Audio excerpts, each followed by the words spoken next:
இசக்கியம்மன் வரலாறு பாகம் 7. செட்டியாரின் அந்த பிரம்மாண்டமான வீட்டின் பின்புறம் இருந்தது அந்த பெரிய மாட்டு கொட்டகை. அது வெறும் கொட்டகை அல்ல, செட்டியாரின் கௌரவம், அவரது செல்வத்தின் அடையாளம். நூற்றுக்கணக்கான காளைகளும் பசுக்களும் அங்கே கட்டப்பட்டிருந்தன. நள்ளிரவு நேரம் திடீரென அந்த இடத்தில் ஒரு அமானுஷ்ய குளிர்காற்று வீசியது.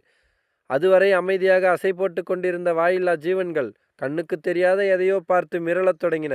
கயிறுகளை அறுத்து கொண்டு ஓடத் துடித்தன அந்த அப்பாவி விலங்குகள். ஆனால் இசக்கியின் ருத்ர கோபத்திற்கு முன்னால் அவற்றால் என்ன செய்ய முடியும்?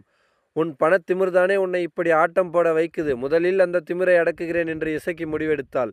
ஒரு கருப்பு நிழல் மின்னல் வேகத்தில் பாய்ந்தது. அவளது பார்வைப்பட்ட இடமெல்லாம் கம்பீரமாக நின்ற காளைகள் துடிதுடித்து சுருண்டு விழத் தொடங்கின. அங்கே நடந்த கொடுமை மனதை பதற வைப்பதாக இருந்தது. பசியில் ஒரு கன்றுக்குட்டி தன் தாயிடம் பால் குடிக்கச் சென்றது. ஆனால் அந்த பசுவின் மடியிலிருந்து பாலுக்கு பதிலாக சிவப்பான ரத்தம் பீரிட்டு வழிந்தது. எந்த நோயும் இல்லை, எந்த காயமும் இல்லை. ஆனால் வரிசையாக மாடுகள் செத்து விழுந்தன. செட்டியார் ஆண்டாண்டு காலமாய் சேர்த்த செல்வம் எல்லாம் கண்முன்னே பிணக்காடாக மாறியது. பொழுது விடிந்ததும் வேலைக்காரர்களின் அலறல் சத்தம் அந்த பகுதியையே உலுக்கியது. ஐயா, ஓடி வாங்க ஐயா, எல்லாம் போச்சு என்ற குரல் கேட்டு பதறியடித்து ஓடி வந்தார் செட்டியார். வந்து பார்த்தவர் நெஞ்சில் இடி இறங்கியது போலிருந்தது. அவர் உயிருக்கு உயிராய் வளர்த்த அத்தனை கால்நடைகளும் பிணங்களாய் கிடந்தன. அது அமானுஷ்யம் என்று புரிந்தும் அதை ஒற்றுக்கொள்ள அவரது மனம் இடம் கொடுக்கவில்லை. இது அமானுஷ்யம் என்று புரிந்தும் அதை ஒற்றுக்கொள்ள அவரது மனம் இடம் கொடுக்கவில்லை.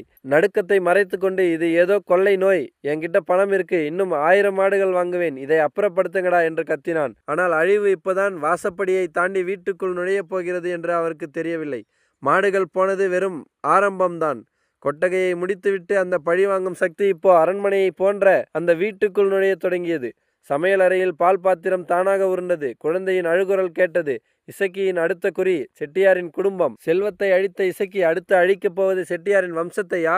வீட்டுக்குள் நுழைந்த அந்த பொல்லாத சக்தி முதலில் யாரை தீண்டப் போகிறது? பணத்தால் எதையும் சாதிக்கலாம் என்று நினைக்கும் செட்டியாரால் கண்ணுக்கு தெரியாத எதிரியை வெல்ல முடியுமா? அடுத்த பலி ஒரு குழந்தையா? விடை அடுத்த எபிசோடில். காத்திருங்கள் நண்பர்களே.